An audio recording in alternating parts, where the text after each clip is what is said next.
पूर्ण परमात्मा कबीर साहिब है।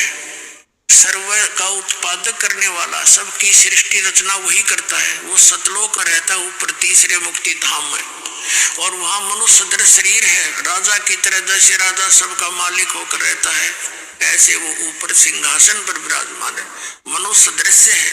वहां से गति करके आता है, चल के बहुत स्पीड से। इतनी स्पीड है उस परमात्मा की, मन की स्पीड भी फेल है उसके सामने। तो वहां से परमात्मा चल कर आता है, और फिर वो यहाँ आकर क्या करता है, अच्छी आत्माओं को मिलता है, और वो काल के जाल में फंसे हुए दलदल से निकालता है।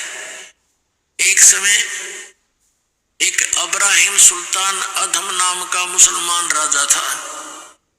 बलक शहर का वो राजा था। बहुत ज्यादा उसकी संपत्ति थी, और पिछले जन्म का वो परमात्मा का हंस था। वो कौन था? पिछले जन्म में एक सम्मन नाम का मनियार था, उसकी पत्नी नेकी थी। और ये सम्मन और नेकी द्वापर युग में वाल्मीकि के घर में जन्म था। ये दोनों पति पत्नी ही थी, और उनको परमात्मा मिले थे बालक रूप में, जैसे वो लीला करते हैं प्रत्येक युग में।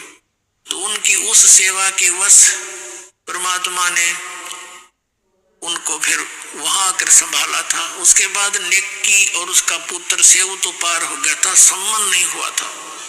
तो वो सम्मन ने उस जन्म में बहुत ज्यादा पुण्य किए थे। ये कथा अलग से सुनाऊंगा कभी, आज विषय दूसरा है। उसने अपने पुत्र की कुर्बानी भी दे दी थी परमात्मा की सेवा के लिए। कबीर साहब ने उसको जीवित कर दिया था। फिर वो सम्मन पार नहीं हुआ, लेकिन उसने जो पुण्य किए थे, परमात्मा के संग रह करके कुछ दिन भक्ति की थी, उसके परिणाम स्वरूप वो अगले जन्म में एक नौ शेर खान नाम का राजा बन गया। और इतना कंजूस हो गया कि वो कोई दान करे नहीं, और घनाय धन था। तब परमात्मा वहां भिखारी बनकर गए उस नौ शेर खान नाम के राजा के पास, और कहा कि महाराज कुछ दक्षिणा दे दो। तो राजा बोला, महाराज जी मेरे पास तो धन है नहीं, कंगाल आदमी हूं मैं तो। महाराज ने कहा, उस परमात्मा जो संत रूप में खड़े थे कबीर साहब, कि राजन तेरे पास तो 80 खजाने हैं, 80 गंज। एक गंज में अरबों की संपत्ति होती है, खरबों की, हीरे पन्ने लाल सोना, और उसकी 80 ध्वजाएं फड़क रही थी। तो उनका अर्थ होता था कि राजा के पास 80 गंज खजाना है। तो परमात्मा ने कहा कि आपके ये झंडे और खजाने 80 गंज बचाए तेरे पास। नौ शेर खान ने कहा कि ये तो मैंने कोल्ले दबा रखे नीचे बाबा जी, लोगों को भ्रम बनाए रखने के लिए। परमात्मा बोले, अच्छा बेटा तेरी नींद से तो कोल्ले हो जाएंगे, जो कहकर चल पड़े। अब राजा ने सोचा भी साधु की बात पार हो जाया करे। उसने खुद आके देखा, नौकरों से वो सारे कोल्ले हो गए, लाल हीरे पन्ने जो भी थे। उसका तो कलेजा पकड़ लिया कति, और नौकरों को भेजा कि संत को लाओ बुला के। और नौकर भागेगी, महाराज जी आपको राजा बुलाता है। अगर राजा को गर्ज पड़े तो यहाँ आ जाएगा, ये बैठा मैं। वो नौकर कुछ भागे गए कि महाराज जी वो तो ऐसे ऐसे कह रहे हैं। वो नौ शेर खान राजा आप जा करके चरणों में गिर गया। परमात्मा ने कहा, भाई बात सुन, ठीक है। उसने प्रार्थना की, परमात्मा बख्श दो, मेरे से गलती होगी, मेरा धन वैसा ही कर दो। तो परमात्मा ने कहा कि इसमें से 80% दान करे तो तुझे वापस दे सकता हूँ, वैसा ही कर दूंगा। जो आप कहोगे वैसा ही कर दूंगा, चल वापस आ गया। अब मेरे सामने कर, कंजूस कहीं फिर गलती कर दे। अब उसने देखा उसे फिर हो गया तो सोना हीरे पन्ने कति। राजा ने फिर तुरंत भंडारे ला दिए साधु संत भक्तों को, वो बांट दिए 80 गंज। परमात्मा चले गए और कहा दीक्षा ले, नाम दे दिया। ये तो मार मार खीर खिलाओ अपने बच्चों को। एक समय एक कथा सुनाता हूँ। ये आदरणीय मुलुकदास साहिब जी, ये अरोड़ा जाति में किसान थे, यानी खेती करते थे, बहुत बड़े जमींदार थे। और परमात्मा कहते हैं, जो जन मेरी शरण है ताका हूं मैं दास, गेल गेल आ गया फिर जब तक धरती आकाश। और 100 छल छिद्र मैं करूं अपने जन के काज। अपनी प्यारी आत्मा को इस दलदल से निकालने के लिए 100 छल छिद्र करता हूं, पता नहीं के वेश बना कर भटकता हूं। एक नगर में परमात्मा सत्संग कर रहे थे। ये समय समय पर आकर भक्ति जीवित कर जाते हैं दाता कबीर साहब। उसी नगर में मुल्कदास के गांव में 5-4 सेवक थे, गरीब गरीब व्यक्ति, और परमात्मा उनके घरों में रुके हुए थे, सत्संग करते थे। भगत कहते थे जी कल हमारे भोजन करना, एक हफ्ते के लिए रोक लिया। 5-7 भगत परिवार थे। तो परमात्मा जिस भी घर में जाते उनका उद्धार करने के लिए, उनके कर्म बढ़ाने के लिए, तो सब भगत ये सोचते गुरुजी आए हैं, अच्छा सा अच्छा भोजन करवाऊं, यानी खीर बनावे, हलवा बनावे। तो वो चौधरी साहब जो मुल्कदास जी थे, नंबरदार गांव के चौधरी 1 नंबर के, जैसे आजकल सरपंच होते हैं, उसमें नंबरदार की इतनी प्रभुता होती थी। वो तो सुबह सुबह घूमने जाता या घूमकर जंगल से वापस आता खेतों से, तो उधर से क्या होता, गरीब के घर में परमात्मा विराजमान थे और वहां हलवा चढ़ा दिया। हलवे में पात डालने जब कड़े में, तो मैघ दूर तक जाया करे। अब उस मुल्कदास जी ने पूछा, रे क्या हो रहा भाई यहाँ? जी हमारे गुरु जी आए हैं और आओ आप भी भोजन पालो। उसने देखा भाई एक आदमी बैठा है, ये तुम्हारे गुरु है? कहा जी मैं। वो चला गया। फिर दूसरे दिन दूसरे के घर में, रे क्या हो रहा भाई यहाँ पर? आज यहाँ हो या कुछ चढ़ चढ़ सी। तो उन्होंने बताया कि जी हमारे गुरु जी आए हुए हैं। तो कुछ लोग कहने लगे उस मुल्कदास को कि भाई नंबरदार गांव में एक ठग आया हुआ है। कि उस मुल्कदास को कि भाई नंबरदार गांव में एक ठग आया हुआ है, इन श्रद्धालुओं को लूट रहा है, अच्छे बढ़िया खीर हलवे खाता है और भाई काम करता नहीं, नबी लूट रहा है। वो मुल्कदास वैसे तो भगत आदमी था, लेकिन यह चौधर बहुत बुरी होती है प्रभुता।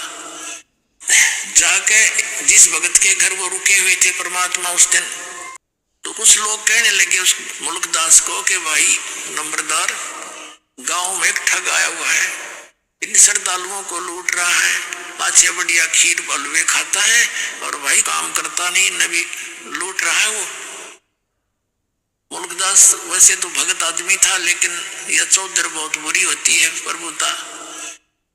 जाके जिस भगत के घर वो रुके हुए थे परमात्मा उस दिन, अब वो मुल्कदास जाकर के उस घर में प्रवेश हुआ जहां परमात्मा विराजमान थे, और परमात्मा कबीर जी से कहने लगे, ए भाई आप कौन हो और यहाँ क्या कर रहे हो? परमात्मा के बोलने से पहले ही जो भगत था जिसके रुके हुए थे, 2-4 भक्त और बैठे थे, खड़े होकर कहने लगे, चौधरी साहब ये हमारे गुरु जी हैं और सत्संग करने आए हुए हमारे यहाँ। कहने लगे, भाई तू करके क्यों नहीं खाता है? अच्छा अट्टा कट्टा दिखे तो दुनिया को मूर्ख बना रहा है, अब ना करके खाया करे। तो परमात्मा कहने लगे, भाई मुझे तो बिना करे मिल जाए, चौधरी साहब मुझे तो बगैर काम किए ही दे रहा है भगवान। तो मुल्कदास कहने लगा, तेरे को बिना करे दे रहा है, मुझे क्यों नहीं देता भगवान? कि आपको भी दे देगा यदि आपको विश्वास होगा और उन क्रियाओं को करोगे जिससे भगवान बिन मांगे भी देता है। तो वो कहने लगा, क्या तेरा भगवान मुझे आज रोटी दे देगा? कहा जी दे देगा, क्यों नहीं, विश्वास करो। बोला अच्छा, अर्धे ना दी तो सजा देख ले, फिर मैं तेरे को अपने खेतों में रखूंगा मजदूर बना के। और परमात्मा बोले, जय भगवान ने तेरे को आज रोटी दे दी तो क्या करेगा? कि मैं तेरा चेला बन जाऊंगा। परमात्मा बोले, भाई ठीक है, पर याद रखिए इस बात ने, पक्का हूं भाई वचन का मैं। मुल्कदास जी बोले, मुल्कदास जी का खेत थे पूर्व में, उसका अपना खेत था पूर्व में, और चला गया पश्चिम में दूसरे गांव की सीमा में। वहां एक पेड़ के ऊपर बैठ गया जाकर, अब देखूंगा या मैंने कौन खाना खिला देगा। अब क्या हुआ, ये गडरिये होते हैं बकरी भेड़ पालने वाले, उनका कोई त्योहार था। उन्होंने सलाह बनाई कि भाई इस वृक्ष के नीचे खीर बना लो। एक आधी गाय भी उनके साथ थी लागड़े। हम इतना बकरियां चराते हैं, वो बकरियां चराने के लिए, गाय चराने के लिए आगे को ले गए। काफी दूर, और एक दो भगत की सेवा लगा के वो वहां उसी वृक्ष के नीचे खीर बनाने लगे। उन्होंने लकड़ लुकड़ तोड़ कर चूल्हा बनाकर और वो खीर बना दी। खीर बन चुकी थी, इतने में क्या देखा उन्होंने कि कुछ घोड़ों पर व्यक्ति आ रहे हैं, दूर से धूल उठ रही है, तेजी से दौड़े आ रहे हैं। उनको पता होता था जंगली लोगों को कि इस तरह की जब कोई आता है वो डाकू होते हैं। वो भाग के डर कर बड़ी बनाई खीर छोड़कर वो वहां भाग गया अपने मित्रों के पास, जहां उनके दूसरे बकरियों वाले थे।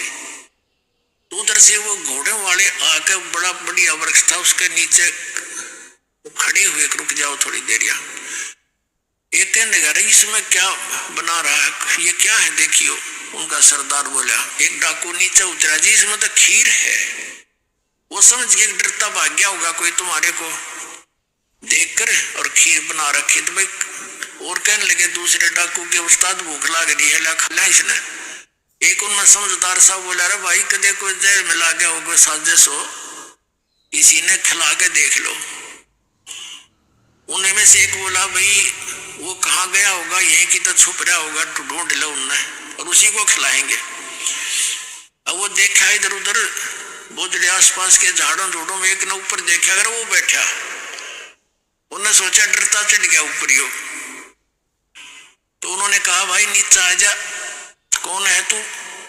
वो कहने लगा, ना मैं नहीं आऊं नीचे। उसने जो ना बेरा था डाकू है, उन्होंने सोचा कोरा चलते होंगे। उनका शक हो गया कि भाई वो गड़बड़ है, कुछ ना कुछ। नीचे क्यों नहीं आता? नीचे आओ, एक तरह मारे गोली। जब उन गोली दिखी, जब शट दे ही नीचे मारेंगे तो भाई 1 मिनट में नीचे आके बैठ गया। बोलो जी, ये खीर खा। उसने काल के थोड़ा सा तो ढक्कन सा था, उसमें खीर गाल दी, खा। इसने बोला कति नहीं खाऊं। अब वो उसकी प्रतिज्ञा टूटे, नो नाटे।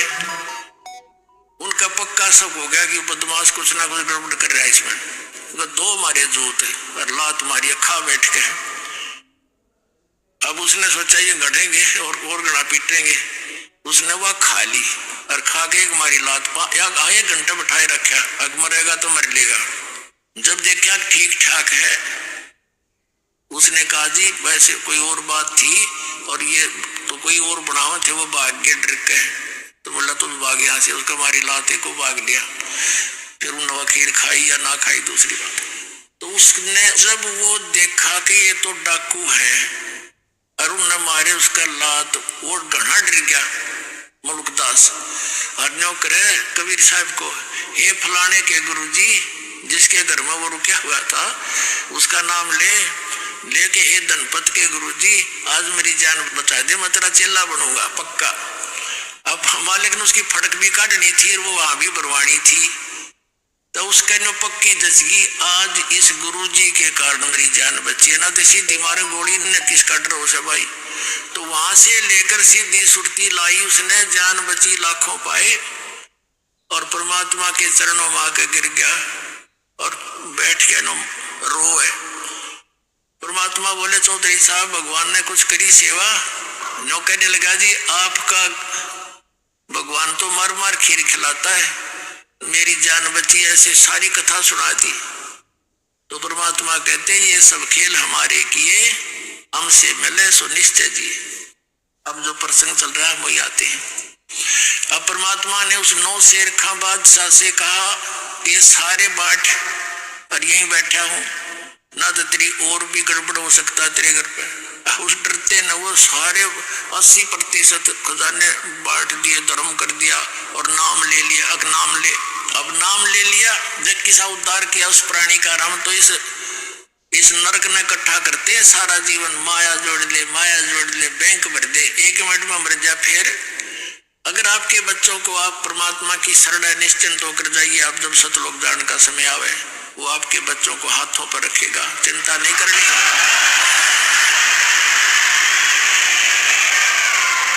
और भगवान की खोज किस लिए करते हैं? जिन्होंने शरीर तक गाल दिया, हजारों वर्ष बैठे रहे, अपने टुकड़े टुकड़े शरीर करवा दिए परमात्मा के लिए।